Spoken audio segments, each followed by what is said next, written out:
जी, anybody? Two types, बिल्कुल सही है। And what are those types? जी नहीं, कोई बता सकता है?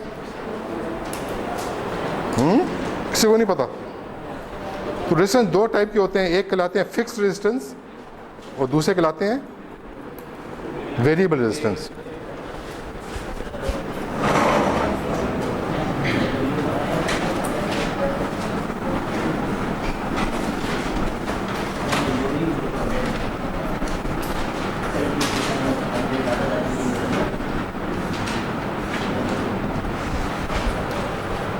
तो फिक्स्ड रेजिस्टेंस जो है वो नॉर्मली उसका ये सिंबल है, ठीक है। और वेरिएबल रेजिस्टेंस होते हैं वो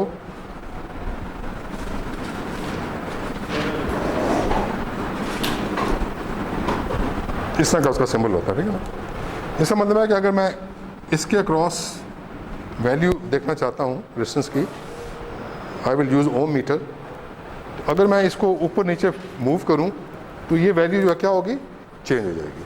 अगर मैं ऊपर जाऊँगा तो रेजिस्टेंस और ऐड होता जाएगा, अगर मैं इसको नीचे लेके आऊँगा तो रेजिस्टेंस कम होता जाएगा, ठीक है। तो ये दिस इज वेरिएबल रेजिस्टेंस, ठीक है ना। कोई भी वैल्यू इससे हम ले सकते हैं। उसके बाद जब एक रेजिस्टेंस आप लेते हो तो सपोज आप बाज़ार में जाते हो और आप उसे कहते हो कि मुझे 100 ओम का रेजिस्टेंस दो, तो वो आपको 100 ओम का रेजिस्टेंस उठा के दे देगा, मगर जब उसको आप देखेंगे तो उस पर कहीं 100 ओम्स नहीं लिखा हुआ, ठीक है। तो आपको कैसे पता चलेगा कि 100 ओम्स का है? नहीं, आप बाज़ार में खड़े हो दुकान पे, आपके पास वोल्ट मीटर नहीं है, कुछ नहीं है, दुकान है, आप उसे कहते हैं मुझे 100 ओम का रेजिस्टेंस दो। जी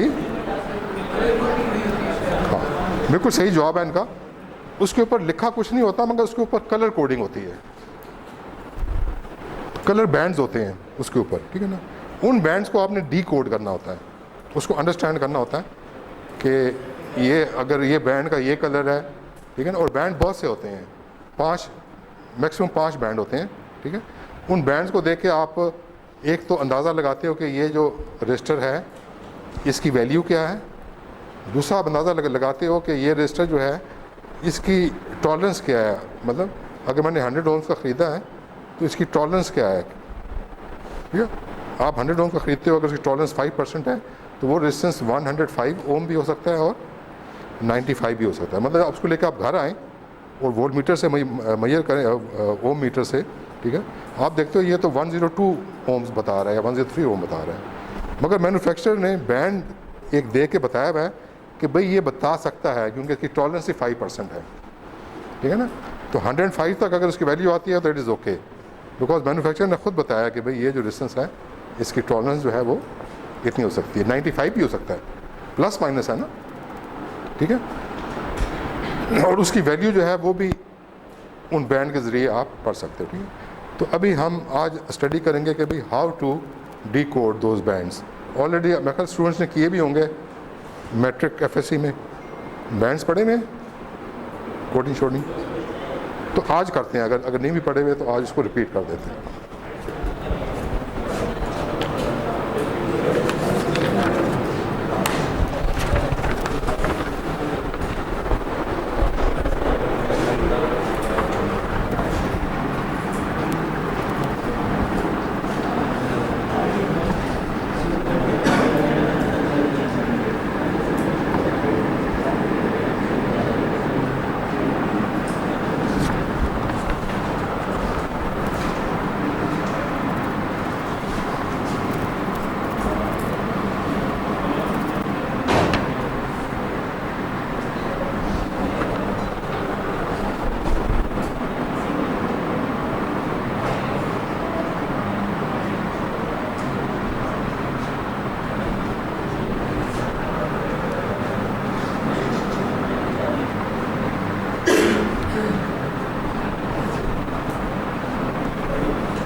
सर्च करके सर इनकी एक एग्जांपल गूगल पे आप हम सर्च करके दे सकते हैं कि किस तरह के होते हैं सर, हमने कभी देखे भी नहीं है। मैं अभी सारा पढ़ा रहा हूँ अभी ये चार्ट है, फिर मैं एग्जांपल्स कराऊंगा कि इन चार्ट को कैसे पढ़ा जाता है, क्योंकि आप फर्स्ट टाइम अगर पढ़ रहे हो तो फिर मैं वो बिल्कुल शुरू से पढ़ा रहा हूँ ना।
तो ये टेबल जो है इट्स वेरी इंपॉर्टेंट, यहाँ से सारा हम पढ़ सकते हैं कि एक जो हमारे पास रजिस्टर है उसको ये जो कलर्स हैं उसके बैंड हैं उसको डी कोड करके हम मालूम कर सकते हैं कि उसकी वैल्यू क्या है और बाकी उसके मतलब इंफॉर्मेशन भी यहाँ से पता चलती है, ठीक है ना।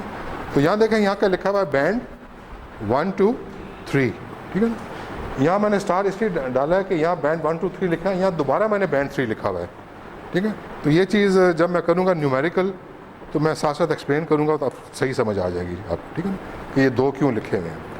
फिर एक बैंड 4 है, ये उसकी टॉलरेंस बताता है बैंड 4 कि ये जो रजिस्टर है ये किस किस वैल्यू के दरमियान हो सकता है, रेंज, ठीक है ना। वही मैंने कहा था ना कि 100 ओम का ख़रीदें, उसकी टॉलरेंस अगर 5% है तो वो 105 का भी हो सकता है और 95 का भी हो सकता है, प्लस माइनस है ना।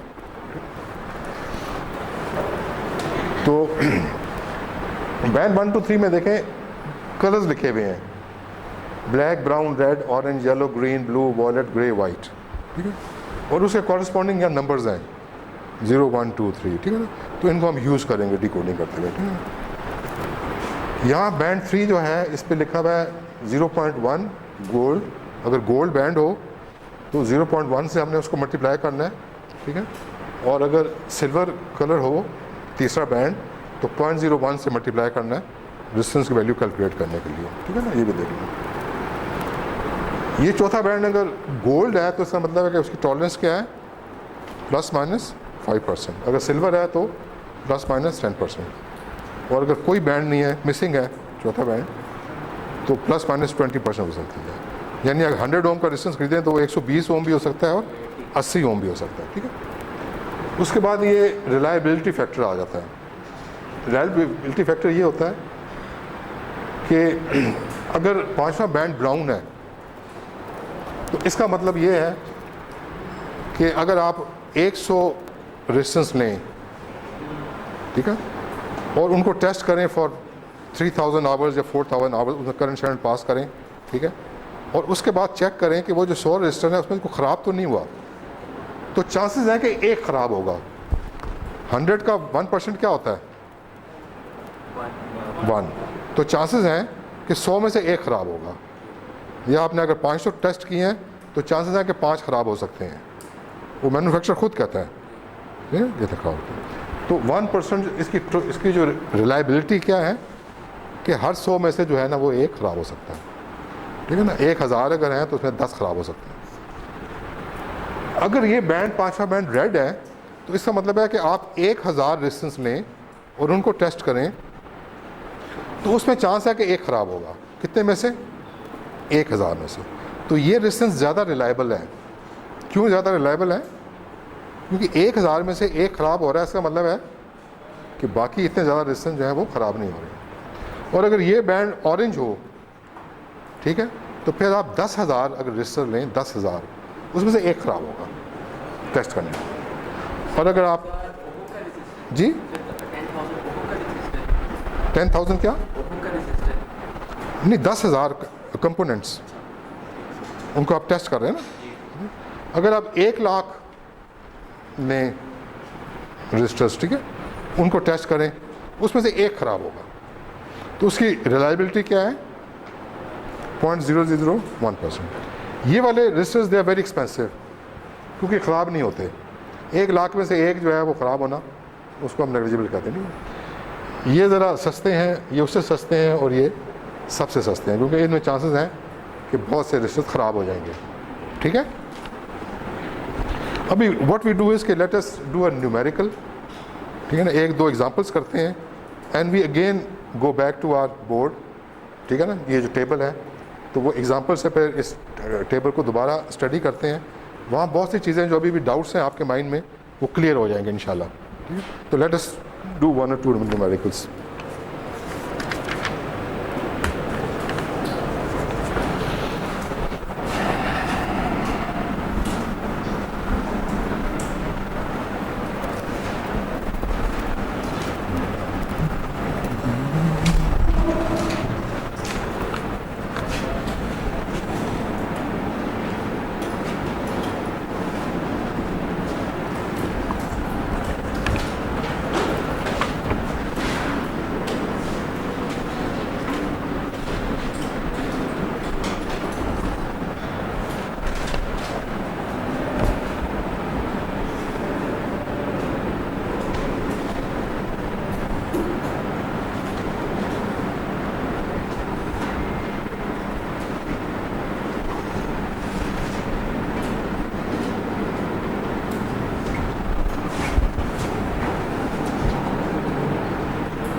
ये बोर्ड नज़र आ रहा है ना सबको? अगर मैं यहाँ भी लिखूँ तो बोर्ड नज़र आएगा ना?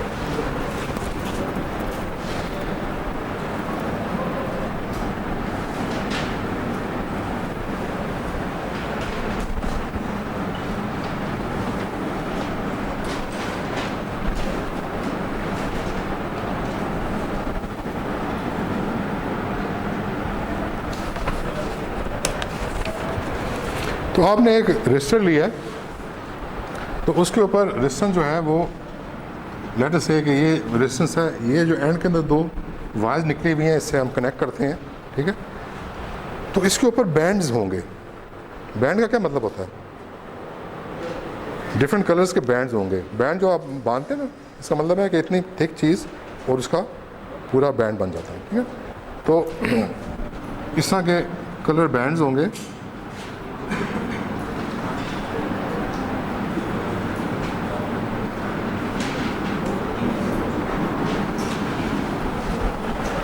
ऐसे गोल गोल डिफरेंट कलर्स के बैंड्स होंगे। अब हम जब बात करते हैं कि बैंड 1 इस कलर का है, बैंड 2 इस कलर का है, बैंड 3 इस कलर का है, बैंड 4, तो ये बैंड 1 2 3 की काउंटिंग कहाँ से शुरू करेंगे हम? इस साइड से करेंगे या उस साइड से करेंगे, ठीक है ना। ये जो बैंड जो है ये इस तार के बिल्कुल करीब है, क्योंकि ये अगर एक रजिस्टर है तो यहाँ भी वायर निकली होगी और यहाँ भी निकली होगी, ठीक है ना। वो एंड जो बिल्कुल वायर के करीब है, ठीक है, वहाँ से अगर शुरू हो रहा है तो ये बैंड 1 है। ये बैंड 1 क्यों है? बिकॉज ये इस वायर से करीब है, ये बैंड जो देखें इससे बहुत दूर है, ठीक है ना। तो हम कहाँ से शुरू करेंगे? ये 1 2 3 4 5, पहले 3 बैंड लाजमी होंगे। बाज़ दफ़ा चौथा बैंड होगा या नहीं होगा, 5वां होगा या नहीं होगा। तो पहले 3 जो है वो लाजमी होंगे, क्योंकि उससे रजिस्टर की वैल्यू पता चलती है। बाकी बैंड से क्या पता चलता है? कितने रिलायबल हैं, क्या टॉलरेंस है, एंड थिंग लाइक दैट, ठीक है ना।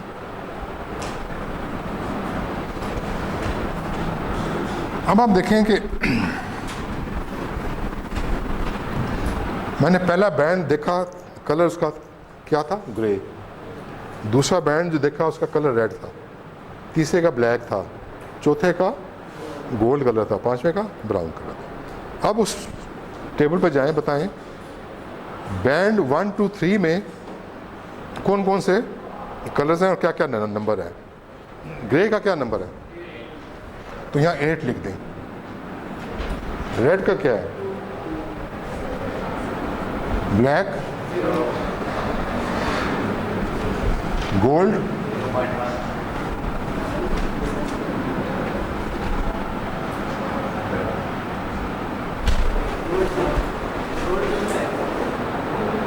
(0.1 तो नहीं है यार। बैंड 4 क्या है? बैंड 4 पे भी गोल्ड लिखा हुआ है ना, ±5%। और बैंड 5 पे क्या लिखा हुआ है? ब्राउन का आगे क्या लिखा हुआ है? 1%। अच्छा, तो पहले 2 नंबर्स आप स्ट्रेट लिख दें। पहले 2 नंबर्स क्या हैं? 8 एंड 2, ये आपने लिख दी है। और तीसरा वाला जो है, तीसरा बैंड का जो कलर है वो मल्टीप्लाइंग फैक्टर है, ठीक है ना। और मल्टीप्लाई कैसे करना है कि आपने 10 की बेस लाजमी लिखनी है, ठीक है, और जो डिजिट यहाँ पे होगा वो आपने इसकी पावर बनानी है। मतलब कहने का ये है कि अगर यहाँ ब्लैक की जगह रेड होता तो यहाँ क्या लिखा होता? वहाँ से देख के बताएं, 2। तो फिर क्या यहाँ लिखता है मैं 10 रेज़ टू पावर 2। या अगर यहाँ ऑरेंज होता 3, ठीक है ना, तो यहाँ क्या लिखता है? 10 पावर 3। फिर इसकी वैल्यू होती है 82 किलो ओम्स। इस केस में क्या है? 0। तो 10 पावर 0 जो है, तो 10 पावर 0 जो है वो किसके बराबर होता है? 1 के। तो क्या वैल्यू निकली जी? इसकी क्या वैल्यू निकली रेजिस्टेंस की? 82 × 1 = 82, ठीक है।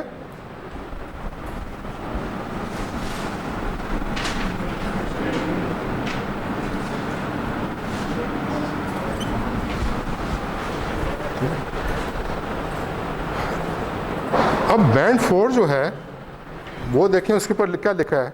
मैन्युफैक्चरिंग टॉलरेंस, ठीक है। और अगर 5% अगर गोल्ड है तो टॉलरेंस क्या होगी इसकी? 5%, ठीक है। तो रेंज ये किस रेंज में लाई करेगा कि 82 का 5% लें, ठीक है, वो इसमें ऐड भी करें और इसमें से उसको सब्ट्रैक्ट भी करें, तो रेंज में मिल जाएगी आपको। 82 ओम्स का 5% क्या होता है?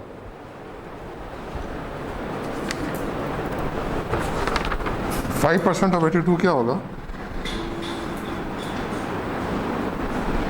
82 × 5/100, ये होगा ना। ये आता है 4.10। अब 82 में 4.10 ऐड करें और 82 में से 4.10 सब्ट्रैक्ट करें, तो आपका जवाब आ जाएगा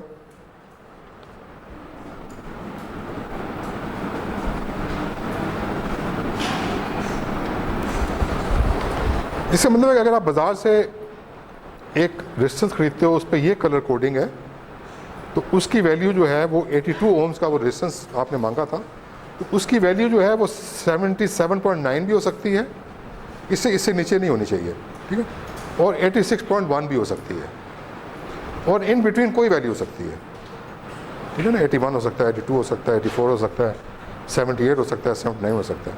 तो वो इसकी क्या है?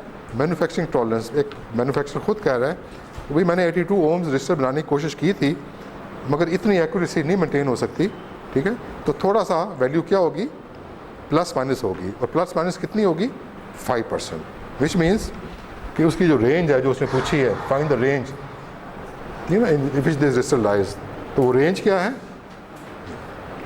तो ये जो पहली लाइन है, ठीक है, इसमें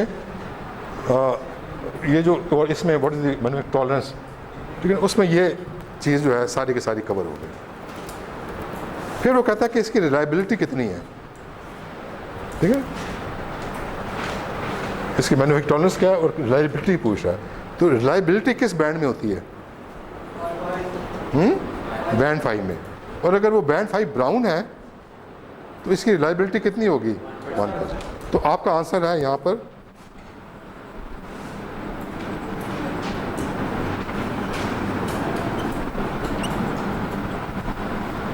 दिस इज योर आंसर, जिसके मार्क्स मिलेंगे आपको, ये आपने लिखना है। सर बैंड नंबर 4 का स्टेप बता दो क्या करना है। बैंड 4 में क्या लिखा हुआ है, प्लस माइनस 5%। टॉलरेंस, जी सर। हाँ, टॉलरेंस मतलब है कि 82 ओम का रेजिस्टेंस है, ठीक है, तो वो किस किस रेंज में हो सकता है, ठीक है। तो 82 का 5% निकालें, इसमें ऐड भी करें और उसको सब्ट्रैक्ट भी करें, आपको रेंज मिल जाएगी। रिलायबिलिटी जो है 1% है। तो नोट करें कि वो जो टेबल है, ये टेबल आपको आना चाहिए, अगर ये टेबल नहीं आएगा तो ये सवाल नहीं कर सकते आप, हैं 82/10, ये कैसे आया। पहले 2 नंबर स्ट्रेट लिख लें, कौन से नंबर है, 8, 2। तीसरा जो है बैंड, ये मल्टीप्लाइंग फैक्टर है, कैसे, आप बेस 10 लिखनी है आपने, ठीक है। ये जो भी नंबर आ रहा है इसको इसकी पावर बना लें, तो 10 पावर 0 के हो गया, तो anything raise to power 0 is 1, तो क्या वैल्यू निकली, 82 ओम्स। अब ये इसकी ये 82 ओम्स रेजिस्टेंस है, मगर ये एग्जैक्ट वैल्यू नहीं होगी, ये वेरी कर सकता है। मैन्युफैक्चरर खुद बता रहा है एक बैंड बना के कि भाई ये वेरी कर सकता है, कितना वेरी कर सकता है, फ्रॉम इट्स वैल्यू प्लस 5% भी जा सकता है ऊपर, और उससे कम भी हो सकता है 5%, ठीक है ना। तो इसकी टॉलरेंस जो है वो क्या है, क्योंकि गोल्ड था, और गोल्ड हमने देखा कि गोल्ड बैंड 4 पे जाएँ तो गोल्ड क्या है, 5%, तो इसकी वैल्यू जो है वो 5% ज़्यादा भी हो सकती है और कम भी हो सकती है। तो 82 का 5% क्या होता है, इसका मतलब है कि अगर मैं 82 में से 4.1 माइनस करूँ तो जवाब क्या आएगा, 7, और अगर मैं इसमें ये ऐड करूँ तो जवाब क्या आएगा, 86.1। वो डिपेंड करेगा ना बैंड पे, अगर गोल्ड है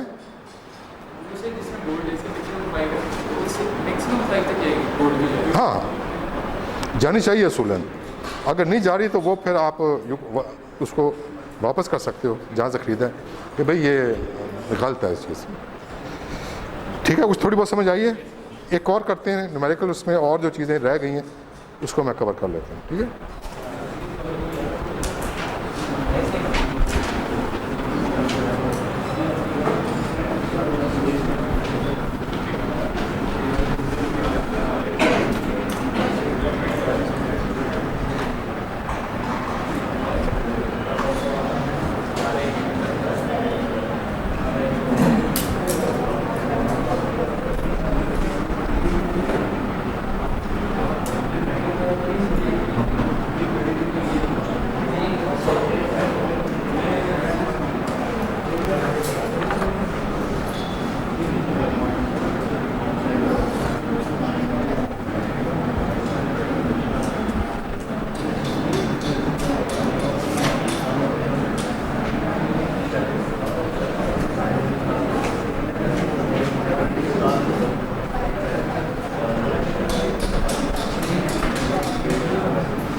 अब आपने एक रजिस्टर लिया तो उसमें आपने देखा कि इस रंग के बैंड्स हैं, पहला बैंड किस कलर का है, दूसरा, तीसरा गोल्ड, चौथा सिल्वर, पांचवा नो कलर, उस पर जाएं, ठीक है। बताएं ऑरेंज की जगह क्या नंबर है, ऑरेंज के पीछे जी 3, वाइट 9, बैंड 3 को देखें, बैंड 3 उस पर क्या लिखा हुआ है, गोल्ड। बैंड 4 पे जाएं, 10% प्लस माइनस। बैंड 5 पे जाएं, नो। इसका मतलब है कि उसने आपसे रिलायबिलिटी नहीं पूछी। तो जो चीज़ नहीं है, मिसिंग है, बैंड ही नहीं है, तो आप नहीं बता सकते, तो उसको आपने छोड़ देना है, ठीक है ना। पिछले सवाल में उसने पूछा था रिलायबिलिटी और बैंड भी मौजूद था। अगर बैंड मौजूद नहीं है तो उसको छोड़ दें, ठीक है ना। तो अब सवाल थोड़ा सा कम रह गया, ठीक है। पहले 2 नंबर मैंने कहा था आप सीधे लिख लें, 3 और 9, ठीक है। तीसरा जो है, हमने लास्ट टाइम 10 लिखा था और फिर पावर लिखी थी, मगर आप यहाँ नोट करें कि तीसरा बैंड जो है उसमें ये कलर है ही नहीं कोई भी, क्योंकि इसमें कौन कौन से कलर हैं, black, brown, red, orange, yellow, blue, violets, ठीक है। गोल्ड नहीं है इसमें, ठीक है। तो अब वो तीसरा बैंड अगर गोल्ड है तो अब मल्टीप्लाइंग फैक्टर जो है आपका क्या बन जाएगा, 0.1। ये मैंने क्या लिखा हुआ है, किस सूरत में, उस सूरत में जब पहले 3 जो कलर्स हैं, ठीक है ना, बल्कि तीसरा जो कलर है वो भी इसी में होना चाहिए। अगर नहीं होगा तो फिर आपने बैंड 3 पे देखना है कौन सा कलर है, तो वहाँ तो गोल्ड है, ठीक है ना ब्राउन है, ना रेड है, ना येलो है, कोई भी नहीं है इनमें से, कौन सा है, गोल्ड। तो फिर आप किससे मल्टीप्लाई करेंगे, ठीक है ना। तो फिर ये स्ट्रेट फैक्टर है 0.1। पहले केस में हम 10 की बेस लिखते थे और फिर वो जो भी नंबर होता था वो उसकी पावर बन जाती थी, ठीक है ना। तो अब क्या जवाब आएगा, 3.9।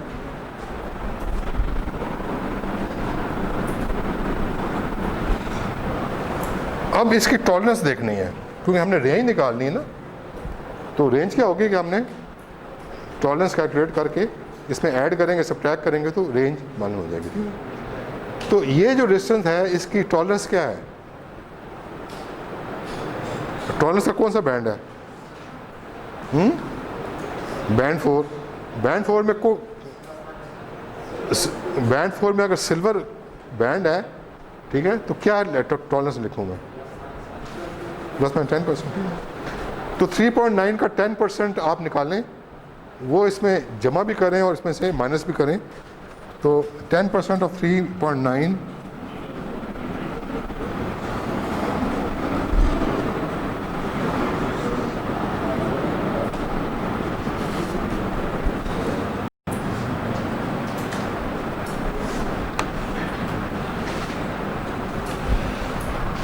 तो 0.39 आ गया ना, 10% ऑफ जो भी वैल्यू थी जो निकली थी, ठीक है ना। अब 0.39 इसमें ऐड भी करें और इसमें से ऐड भी करें और सब्ट्रैक्ट भी करें, तो वो आपकी रेंज आ जाएगी।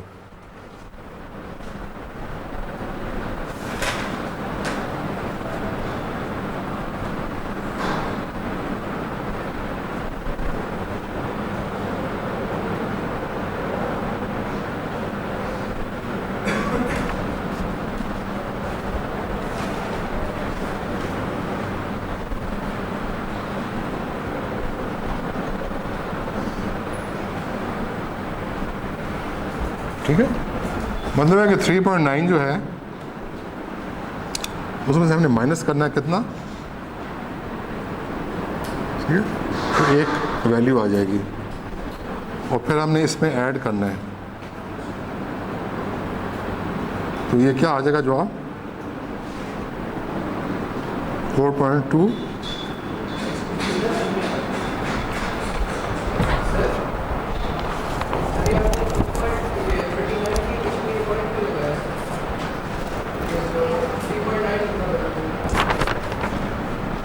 ये ये मैं आपको ये चीज़ दोबारा एक्सप्लेन कर रहा हूँ कि जब हमारा ये आंसर 3.9 आ गया, ठीक है, तो हमने अब रेंज निकालनी है। तो रेंज कैसे निकालते हैं कि 3.9 का मैं पहले 10% लूँगा, जो भी वैल्यू होगी वो इसमें एक दफ़ा माइनस करूँगा और एक दफ़ा ऐड करूँगा, तो मुझे क्या मिल जाएगी, रेंज।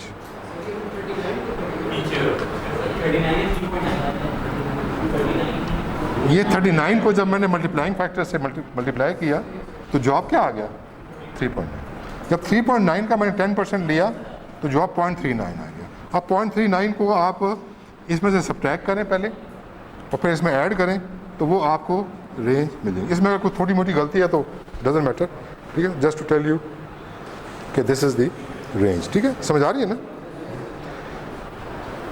और फिफ्थ बैंड जो है वहाँ क्या लिखा हुआ है, तो आपने जो रजिस्टर ख़रीदा उस पर बैंड ही 4 थे, 5वां बैंड मिसिंग है। ठीक है, तो इसका मतलब है कि आपको ये नहीं पता कि वो कितना रिलायबल है, रिलायबिलिटी नहीं पता। बट एनीवे जब आपने ख़रीदा तो ये सिचुएशन है। ठीक है, समझ आ गई, यहाँ तक समझ आइए बेटा। जी, 10 क्यों नहीं यूज़ किया? अगर तो तीनों कलर्स जो हैं, पहले 3 कलर्स वो इनमें से हों, ठीक है, तो फिर हम बेस 10 यूज़ करते हैं। ठीक है, मगर आप नोट करेंगे जो तीसरा बैंड है हमारा, ठीक है, वहाँ तीसरे बैंड का कलर क्या है, गोल्ड। इसमें गोल्ड नज़र आ रहा है नहीं, मगर यहाँ लिखा हुआ है बैंड 3 कि अगर गोल्ड हो तो मल्टीप्लाइंग फैक्टर क्या होगा, तो आप वो 10 के चक्करों को छोड़ दें, सीधा 0.1 से मल्टीप्लाई करें। अगर यहाँ सिल्वर होता तो फिर आप 0.01 से मल्टीप्लाई करें। ठीक है,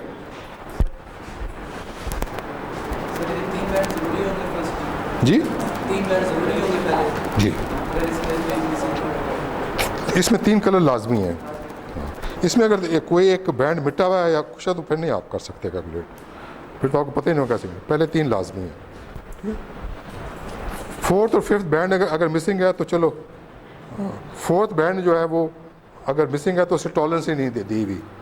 ठीक है, मगर वैल्यू तो आपको अंदाज़न पता है। ठीक है ना, वो पहले 3 के साथ वो निकल आती है। ठीक है ना, ओके, ये रब कर दूँ बेटा।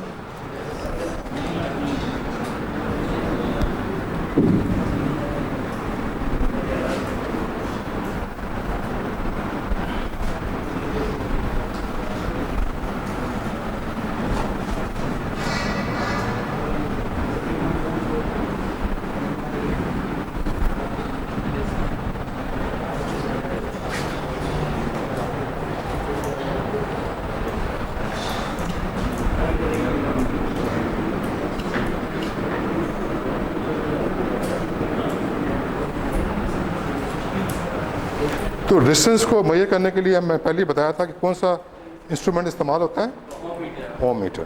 ठीक है, तो आपके पास अगर एक ओम मीटर है तो आप उससे रेजिस्टेंस तो मुहैया कर सकते हो, मगर उससे कोई और काम भी ले सकते हैं, कोई और चीज़ कर सकते हैं उससे।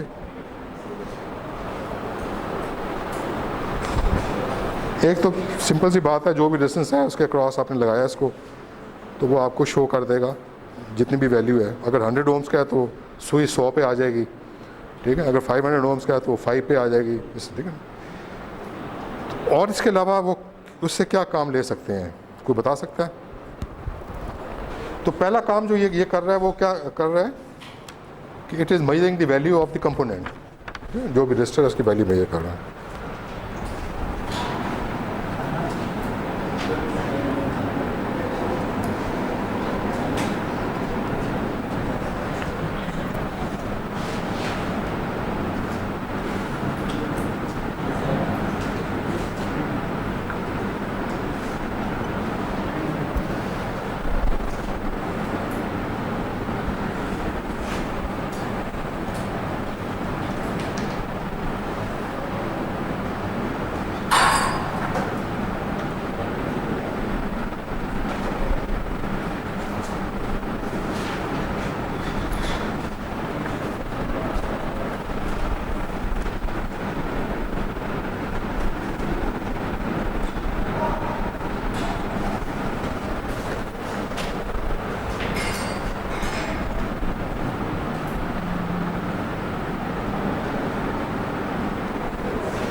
दूसरा एक बड़ा इंपॉर्टेंट काम इससे ले सकते हैं हम कि हम इससे ओपन सर्किट और शॉर्ट सर्किट के मतलब इंफॉर्मेशन मालूम कर सकते हैं, ठीक है ना। सो इट डिटेक्ट्स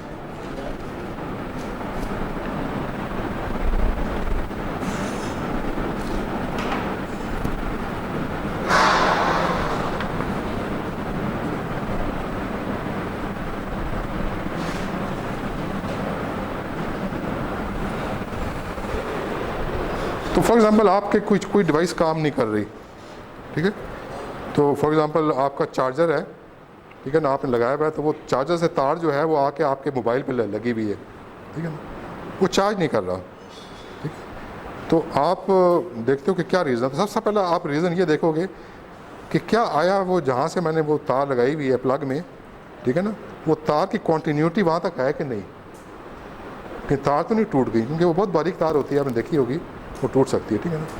तो इसकी मदद से हम एक उस सिरे पे अगर लगाएं ओम मीटर को और इस एंड पे लगाएं, ठीक है, तो अगर वो कॉन्टीन्यूटी शो कर रहा हो, कॉन्टीन्यूटी का मतलब ये है कि शॉर्ट सर्किट शो कर रहा हो, तो जो मीटर है वो तकरीबन ज़ीरो ओम्स बताएगा आपको, विच इंडिकेट्स कि भाई तार तो ठीक है। मगर अगर वो बहुत हाई रेजिस्टेंस बताए तो इसका क्या मतलब है कि कहीं से टूट गई है ना, जब टूट गई तो रेजिस्टेंस ही बहुत हाई हो गया, ठीक है, तो आपने डिटेक्ट कर लिया कहीं पे ब्रेक है, ओपन सर्किट डिटेक्ट कर लिया, ठीक है ना। बाज़ केसेस में कुछ तारें जा रही हैं, ठीक है, और आप ये देखना चाहते हो कि आपस में कहीं मिली तो नहीं है, कहीं शॉर्ट तो नहीं हो रही, ठीक है ना, तो वो भी with the help of ohm meter आप मालूम कर सकते हो, ठीक है ना। अगर रेजिस्टेंस ज़ीरो शो करना शुरू हो जाएगा, इसका मतलब है कहीं पे शॉर्ट है।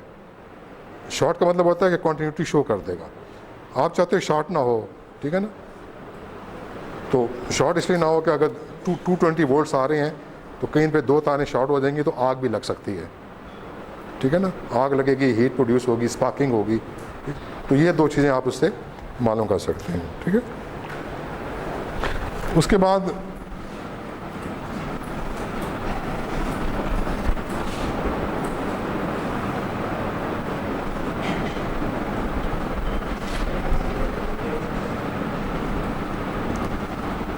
तो ये सेमीकंडक्टर डिवाइसेस को भी टेस्ट कर सकता है। टेस्ट का मतलब है कि ये आपने अगर देखना है कि डायोड आपके पास पड़ा हुआ है लैब में या ट्रांजिस्टर पड़ा हुआ है, तो आप ये देखना चाहते हो कि ये सही काम कर भी रहा है कि नहीं, कि ख़राब तो नहीं है, डैमेज तो नहीं है, तो वो भी ओम मीटर के साथ आप टेस्ट कर सकते हो। तो सेमीकंडक्टर डिवाइसेस वो होती हैं जो सेमीकंडक्टर से बनी होती है, और आप पढ़ चुके हैं कि वो कौन कौन सी डिवाइसेस होती हैं। जनरली डायोड्स हो गए, ट्रांजिस्टर्स हो गए, थिंग दैट, ठीक है।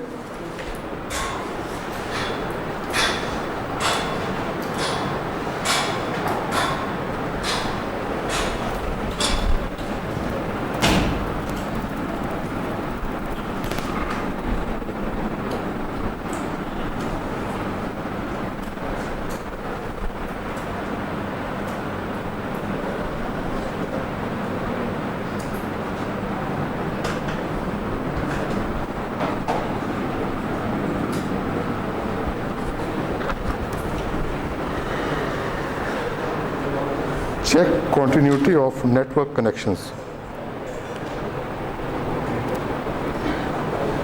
तो इसका यह है कि फॉर एग्जांपल पहले मोबाइल टेलीफोन नहीं हुआ करते थे, तो घरों में लैंडलाइंस होती थी। लैंडलाइन कौन सा आता है, वो जो फ़ोन घर पे पड़े होते हैं ना, वो जो टेलीफोन थे वो उनको फिज़िकली पीछे से तार आके लगती थी, दो लीड्स जो थी वो आके लगती थी। वो दो लीड्स कहाँ से आती थी? PTCL का जहाँ पर भी कंट्रोल है, जहाँ भी एक्सचेंज है, जिधर ही बना हुआ है, ठीक है ना, यहाँ से बेशक 10 मील दूर है बना हुआ, ठीक है ना, वहाँ से फिज़िकली, ठीक है ना, आपको अगर उन्होंने कनेक्ट करना है PTCL ने, जैसे कि आपके पैसे लेते हैं, चार्जेस करते हैं, ठीक है ना, तो फिज़िकली वहाँ से तार लेंगे, ठीक है ना, ज़मीन को खोदेंगे, ठीक है ना, और तार बिछाते बिछाते बिछाते कहाँ तक पहुँच जाएंगे? आपके घर के पास, ठीक है ना, और वहाँ से फिर वो एक पोल से या एक डब्बे में से वो वहाँ से कनेक्शन कहाँ पहुँचाएंगे? दो तारें आपके घर पे आएंगी। वो याद है ब्लैक कलर की पहले हुआ करती थी, मोटी मोटी तारें, ठीक है ना, आपके घर तक आती थी, वो फिर डायरेक्टली आपके फ़ोन में कनेक्ट होती हैं।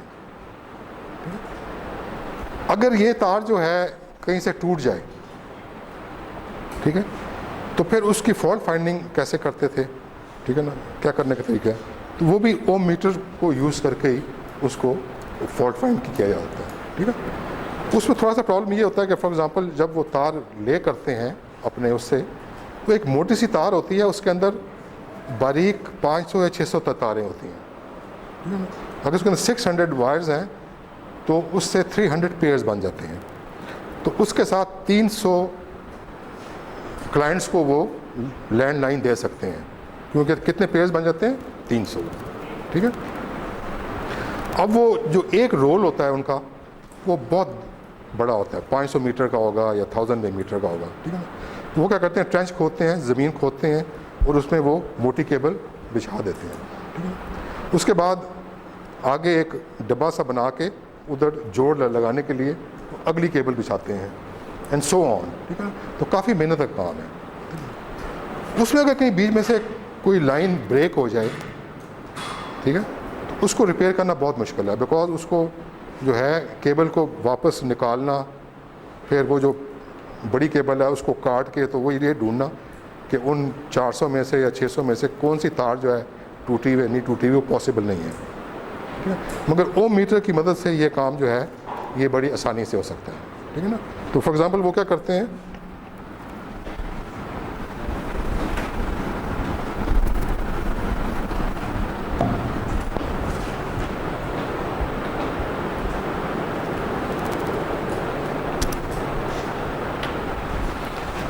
कि लड़ से एक ये तार है और एक ये तार है, ये रेड कलर की है और ये ब्लू कलर की है, ठीक है ना।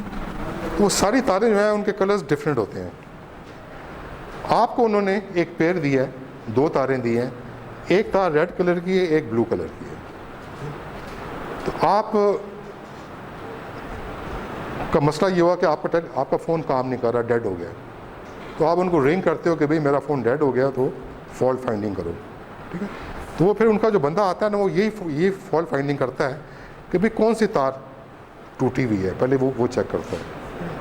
मगर मसला ये है कि अगर मैं इस सिरे पे लगाऊं ओम मीटर, ठीक है, तो दूसरा सिरा कितना दूर है, 1000 मीटर्स, क्योंकि केबल ले हुई है ना। और ज़मीन के अंदर आपने 4 फुट खोदा है या 5 फुट खोदा है, केबल ले की है, उसको फिर ऊपर से आपने कवर किया है, कोई पता नहीं सड़क भी बन गई हो उसके ऊपर से, ठीक है। तो वो क्या करते हैं कि वो 1000 किलोमीटर्स के दोनों एंड पे उन्होंने एक जंक्शन बॉक्स बनाया होता है, जिससे आगे कनेक्शन किया होगा, इधर भी कनेक्शन किया होगा। वहाँ पे जाके वो क्या करते हैं कि एक एंड पे ओम मीटर कनेक्ट कर देते हैं, ठीक है।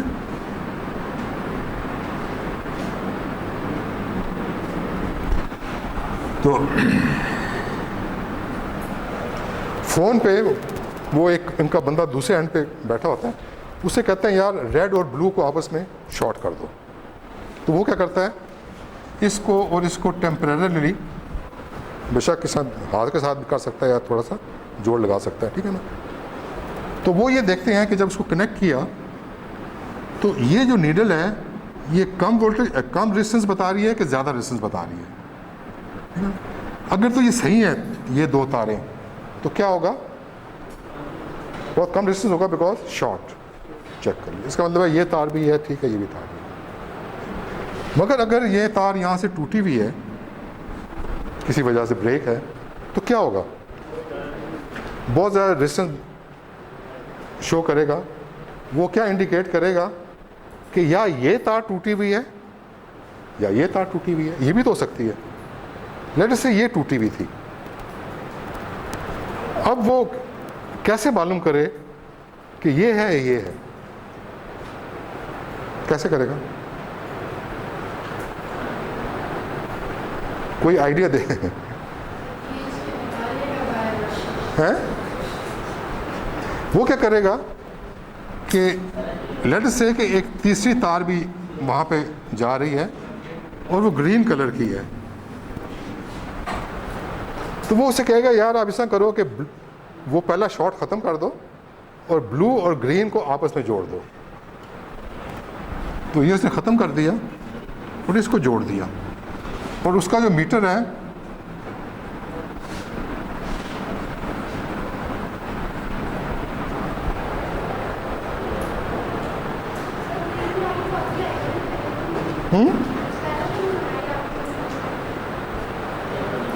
ग्रीन वाली, वो ग्रीन वाली तार को मैं यूज़ कर रहा हूँ ना, वो भी उसके अंदर पड़ी हुई है ना, उसमें तो 400 तारे हैं ना, 600 तारे हैं।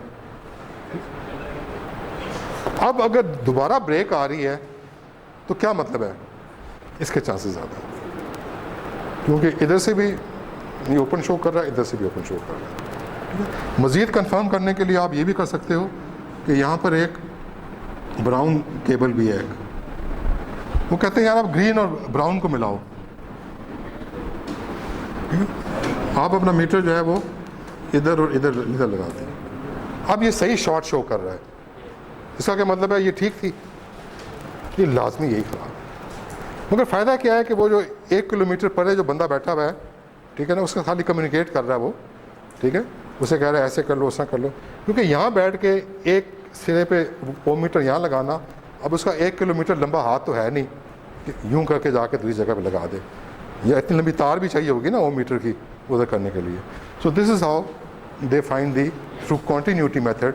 ठीक है ना, ये PTCL वगैरह वाले जो है ना ये फॉल्ट फाइंडिंग करते हैं। तो आप देखें ओम मीटर बड़ा इनोसेंट लुकिंग इंस्ट्रूमेंट लगता है कि क्या है जी इसे डिस्टेंस में ये करते हैं, बट आप देख लेंगे उसमें number of the task which it perform वो कितने थे, 4 वेरी यूजफुल टास्क। ठीक है, अब सेमीकंडक्टर डिवाइसेस भी चेक कर सकते हैं, क्वांटिटी भी चेक कर सकते हैं, शॉर्ट सर्किट ओपन सर्किट भी कर सकते हैं, और सिंपल रिसर्च भी कर सकते हैं। और सबसे बड़ा फ़ायदा इसका ये है ओपन शॉर्ट सर्किट का ये है कि जब PCB boards, printed circuit boards, क्या होते हैं प्रिंटेड सर्किट बोर्ड्स, ये एक बोर्ड होता है उस पर कॉपर की लेयर होती है, उसमें एचिंग शैचिंग करके क्या बनाते हैं, सर्किट्स बनाते हैं ना। ठीक है ना, तो क्या होते हैं कि अगर आपने कोई सर्किट बनाना है तो आप कंपोनेंट्स को फिज़िकली जो वायर बाज़ार से मिलती है बारीक, इससे नहीं जोड़ते क्योंकि नीचे पे गुच्छा सा बन जाएगा। आप क्या यूज़ करते हो, कॉपर की स्ट्रिप्स। ठीक है ना, उस बोर्ड पे क्या करते हो कि आप एक बना के डायग्राम से उसको एसेट में डालते हो, जहाँ पे तो इंक है वहाँ से तो मटेरियल नहीं रिमूव होगा। ठीक है, जहाँ पे इंक नहीं है वहाँ से मटेरियल रिमूव हो जाएगा, तो एक पैटर्न सा बन जाएगा। ठीक है ना, वो जब पैटर्न बन जाता है तो उसको फिर धो के उसको टेस्ट करते हैं कि भाई कोई बीच में से कोई ब्रेक तो नहीं है या शॉर्ट तो नहीं है। 2 चीज़ें चेक करते हैं कि कहीं कोई तार जो है वो टूटी तो नहीं है। वो तार क्या होती है, वो कॉपर की एक बारीक सी स्ट्रिप उस पर चमड़ी होती है बोर्ड पे, PCB पे ना, समझ गए ना बेटा। तो वो जो ब्रेक्स होती हैं वो बहुत बारीक होती हैं, वो आंखों से नज़र नहीं आती। तो किससे चेक करते हैं, ओम मीटर से। ठीक है ना, क्या इसको चेंज करना बहुत मुश्किल है ना। वो क्या करते हैं कि वो जब भी ये ले करते हैं इसको केबल को, तो अगर उसके अंदर 400 पेयर्स हैं तो इसका मतलब है कि वो 400 बंदों को दे सकते हैं ना प्लेट, मगर वो क्या करते हैं कि 400 को नहीं देते, वो 350 को देते हैं, 50 रखते हैं रिजर्व। ठीक है, तो वो फिर क्या करते हैं कि वो जो कलर्स पड़े हुए हैं उनके पास स्पेयर, ठीक है ना, वो कलर्स फिर उस क्लाइंट को दे देते हैं और ये रिमूव कर देते हैं। ठीक है, वो या अगर उनको कंफर्म है कि ब्लू ख़राब है तो वो कहते हो या वो जो स्पेयर तारें पड़ी हुई हैं उसमें फ़लाँ कलर जो है, ठीक है, वो उससे कनेक्ट कर दो इसको, क्योंकि वो तो ठीक है। ठीक है, तो वो जो 50 जो हैं वो इसलिए रखे होते हैं कि नॉर्मली इससे ज़्यादा ज़रूरत नहीं पड़ती। ठीक है, तो अक्सर ये होता है कि कोई ट्रैक्टर वहाँ से गुजर रहा है, वो सड़क बन रही है, ठीक है, नीचे वो पड़ी हुई हैं केबल्स, तो अगर वो हिट कर जाए उसको, बहुत रेयर होता है, उसको डैमेज कर दे तो फिर ज़रूरत आती है। जी क्या, वो तो खैर एफिशिएंसी हमारे से इसकी बंद होगी, मगर ये है कि इसी तरह रिपेयर करते हैं, चाहे पाकिस्तान हो चाहे जहाँ मर्जी हो, बिकॉज ये जो कुछ सीखा है उन्होंने बाहर से सीखा है ना। जी हाँ हाँ,